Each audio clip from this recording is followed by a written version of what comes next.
হৰিশিঙা পৰিষদীয় সমষ্টিৰ UPPLৰ দ্ৰুত উন্নয়ন দেখি গ্ৰাম্য পথ উন্নয়নত কলংকিত কৰাৰ কৌশল দুষ্ট চক্ৰৰ। হাগ্ৰামা মহিলাৰী BPF চৰকাৰৰ 17 বছৰীয়া কাৰ্যকালত উন্নয়ন হোৱা নাছিল বাগিচা চোৱাত। স্কুল কলেজীয়া ছাত্ৰ-ছাত্ৰী, টান ৰোগী, গৰ্ভৱতী মহিলাৰ বাবে কাল হোৱা বাগিচা চোৱাৰ জৰাজীৰ্ণ পথটি হৰিশিঙা MCLA তৎপৰতাত পথটি উন্নয়ন হোৱাত উৎফুল্লিত গাঁওবাসী। প্ৰমোদ বড়োৰ নেতৃত্বাধীন মিত্ৰদলৰ চৰকাৰৰ দ্ৰুত উন্নয়ন দেখি একাংশ দুষ্ট চক্ৰৰ চকুৰ পুৰণি উঠি ভুৱা প্ৰচাৰত নামি পৰিছে। উল্লেখযোগ্য যে ৩৬ নং হৰিশিঙা পৰিষদীয় সমষ্টি আৰু মধুপুৰী ব্লক UPPLেও অতি পিছপৰা অঞ্চলত MGNৰেগা আঁচনিৰ জৰিয়তে পথ, বিদ্যালয়, মন্দিৰ আৰু মছজিদ, কবৰস্থানৰ আৰ্থ ফিল্ডৰ কাম কৰি থকা পৰিলক্ষিত হৈছে। উল্লেখযোগ্য যে হৰিশিঙা পৰিষদীয় সমষ্টিৰ অন্তৰ্গত বাগিচা চোৱাৰ MGNৰেগা আঁচনিৰ পথ নিৰ্মাণ সম্পূৰ্ণ কৰাৰ স্বত্তেও এচাম দুষ্ট চক্ৰই কৌশলগতভাৱে আঁচনিৰ কামৰ কোনো ধৰণৰ তদন্ত নকৰাকৈ ভুৱা প্ৰচাৰ চলোৱাৰ প্ৰয়াস চলোৱাৰ পৰিপ্ৰেক্ষিত গাঁওবাসী জাঙুৰ খাই উঠি সাংবাদিকৰ আগত কি অভিমত দাঙি ধৰিলে শুনকচোন। কলেগাঁৱৰ পৰা ভুৱন বনিয়াৰ ৰিপৰ্ট। আমি ধৰ JCB দি মাটি কাটিছে আৰু ট্ৰেক্টৰে দি পেলাইছে। আমি জব কাৰ্ডৰ পইচা পাইছোঁ আৰু ৰাস্তা অইনবাৰতকৈ এইবাৰ ভালে হৈছে। আমিতো দেখা পাইছোঁ আগৰ কিবাৰ বোকা হৈ আছিলে, এইবাৰতো বোকা নাই। এইবাৰ অলপ মৌবিলাক মাটিবোৰ পৰাৰ কাৰণে ৰাস্তাটো ভাল হৈ আছে। বাগিচাৰ নিবাসী তৰুণ হাজৰিকা হয়। এই তপন চৰে এই কামটো কৰাটো হয়। যিহেতু আমি জব কাৰ্ডত লিপ্ত আছিলোঁ, আমাৰ জব কাৰ্ড দিয়া হৈছিল। আমি জব কাৰ্ডত আমাক কিবা এটা পইচাও দিছিল তেওঁ, গতিকে আমি ইয়াতে লিপ্ত আছিলোঁ, আমিও কাম কৰিছোঁ।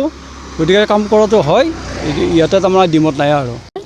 এইটো কাম যেতিয়াৰ পৰা আৰম্ভ কৰিছে তেতিয়াৰ পৰাই আমাক ফটো উঠিবলৈ এই ৰাস্তাটোত মাতিছিলে। অকল ফটো উঠিব অহাই নহয়, আমি ৰাস্তাটো চাইছিলোঁ, খুব ধুনীয়াকৈ মাটিখিনি পেলাইছিলে। কিন্তু মানে কিছুমান দুষ্কৃতি আছে ইয়াতে এইখিনি ঠাইত। তেওঁলোকে মাটিও চুৰ কৰিছিলে, মই নিজ চকুৰে দেখিছিলোঁ। ইফালে ওলাই আহোঁতে মাটি তেওঁলোকে মানে পাচিৰে মাটিবিলাক লৈ গৈছিলে, সেইটোও দেখিছিলোঁ, কিন্তু একো কোৱা নাছিলোঁ। আকৌ এতিয়া তাৰমানে গ্ৰেভেলৰ কাম যেতিয়া আৰম্ভ কৰিছিলে তেতিয়া তেওঁলোকে আহি বহুত বাধাৰ সৃষ্টি কৰিছিলে। কামখিনি ইতিমধ্যে সম্পূৰ্ণ হোৱাই নাই, কামখিনি আৰম্ভ কৰিছে। কামখিনি আৰম্ভ কৰোঁতে যদি তেওঁলোকে বাধা দিয়ে তেতিয়াহ'লে ৰাইজৰ উন্নয়নৰ কাম কেনেকৈ হ'ব? আৰু এটা কথা, জব কাৰ্ডত যিটো নিয়ম, এনেকৈ কামত জব কাৰ্ডত পইচা সোমাই দিয়ে আৰু পইচাটো তাৰমানে তেওঁলোকক 6 দিন যদি কাম কৰে তেওঁলোকক 200 টকা এটা দিয়া হয়, ফটো উঠাত 20 টকাকৈ দিয়া আমি পাইছোঁ তেনেকৈ। তাৰপিছত কিছুমান ব্যক্তিয়ে এতিয়াও তাৰমানে 2-4জন ব্যক্তিয়ে জব কাৰ্ডত যিখিনি পইচা সোমাইছিলে 2-3টা কিস্তি তেওঁলোকে নিজেই ৰাখি থৈছে, কিন্তু পইচাটো উলিয়াই দিয়া নাই। গতিকে তেওঁলোকে যদি এনেকৈ উলিয়াই দিয়ে আৰু সেই যিখিনিয়ে উলিয়াই দিয়া নাই সেইখিনি ব্যক্তিয়ে কিন্তু অভিযোগ দাখিল কৰিছে কামটো যে ভাল হোৱা নাই। আচলতে অভিযোগৰ পাত্ৰ তেওঁলোকেহে তাৰমানে পইচা পাতি দিয়া নাই।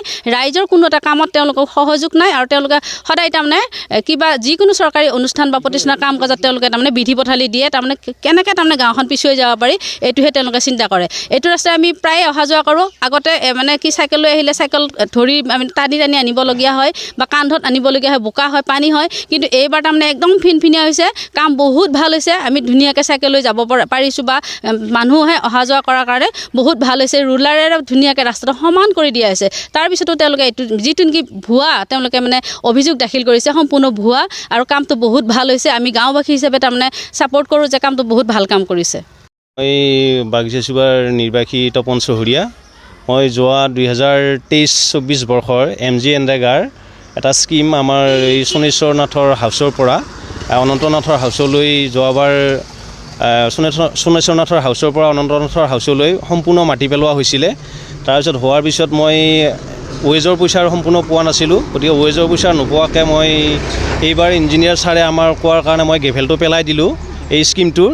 এতিয়া তাৰমানে এই অঞ্চলৰ কেইজনমান দুষ্ট চক্ৰই তাৰমানে মদ পানী খাই আহি কেনে তেওঁলোকে তাৰমানে মাটি পেলোৱা নাই বুলি আমাৰ যোৱাকালি কোনোবা সাংবাদিকক মাতি কেনে এটা ভুৱা অপপ্ৰচাৰ চলাইছে। গতিকে এইটো যে এটা সম্পূৰ্ণ ভুৱা অপপ্ৰচাৰ। মই যে এই স্কিমটোৰ সম্পূৰ্ণ মাটি পেলাইছোঁ যোৱা বছৰ 2023-24 একদম মাটিৰ কাম কমপ্লিট হৈছে।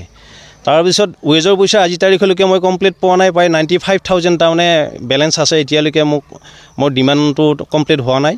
হ'লেও ডিমাণ্ড কমপ্লিট নহ'লেও মই কিন্তু গ্ৰেভেলটো পেলাই দিলোঁ। এতিয়া গ্ৰেভেলটো পেলাই দিয়াৰ পিছতো এই অঞ্চলৰে কেইজনমান ল'ৰাই তাৰমানে অকণমান অসামাজিক ব্যক্তি কেইজনমানে মদপান নিচাজাতীয় বস্তু খাই আহি কেনে যিকোনো অভদ্ৰামি কৰিছে। আৰু অভদ্ৰামি কৰাই নহয়, আমাক বেয়া ব্যৱহাৰো কৰিছে। কাম কৰি থকাৰ সময়ত JCBৰ যেতিয়া নেকি আমি গ্ৰেভেলবিলাক মিলাই আছিলোঁ সেই সময়ত অসুবিধাৰ সৃষ্টি কৰিছিলে আহি। হ'লেও আমি কামখিনি সম্পূৰ্ণ কৰি দিলোঁ। এতিয়া তাৰমানে যিজন সাংবাদিকে নেকি যোৱাকালি আহি এটা ভুৱা নিউজ এটা বনাইছে, আমি সেই সাংবাদিকজনক ধিক্কাৰ দিছোঁ। কাৰণ তেওঁলোকে কোনো ইনভেষ্টিগেশ্যন নকৰাকৈ যিকোনো তাৰমানে নিউজ বনাব নালাগে।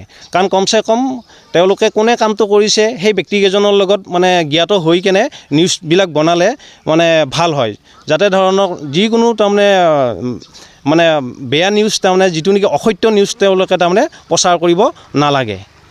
আৰু আপোনালোকে আমাৰ এই অঞ্চলৰো আছে, এই অঞ্চলৰ মানুহকক আপোনালোকে সুধিব পাৰে যে মাটি পেলোৱা হৈছে নে নাই। যোৱাবাৰ 23-24 ফেব্ৰুৱাৰীতে কমপ্লিট তাৰমানে ৱেজৰ কাম সম্পূৰ্ণ হৈছিলে।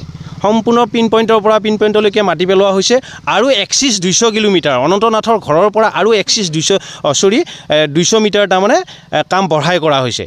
এইটো আমাৰ ইঞ্জিনিয়াৰ ছাৰে কৈছিলে বোলে আৰু আপুনি অকণমান কাম বঢ়াই কৰিব, গতিকে আৰু এক্সিছ 200 মিটাৰ কাম তাৰমানে এই স্কিমটোত আমি বঢ়াই কৰিছিলোঁ। আৰু আপোনালোকে এতিয়া ৰাইজৰ মানুহ আছে, ৰাইজৰ মানুহকো সুধিব পাৰে।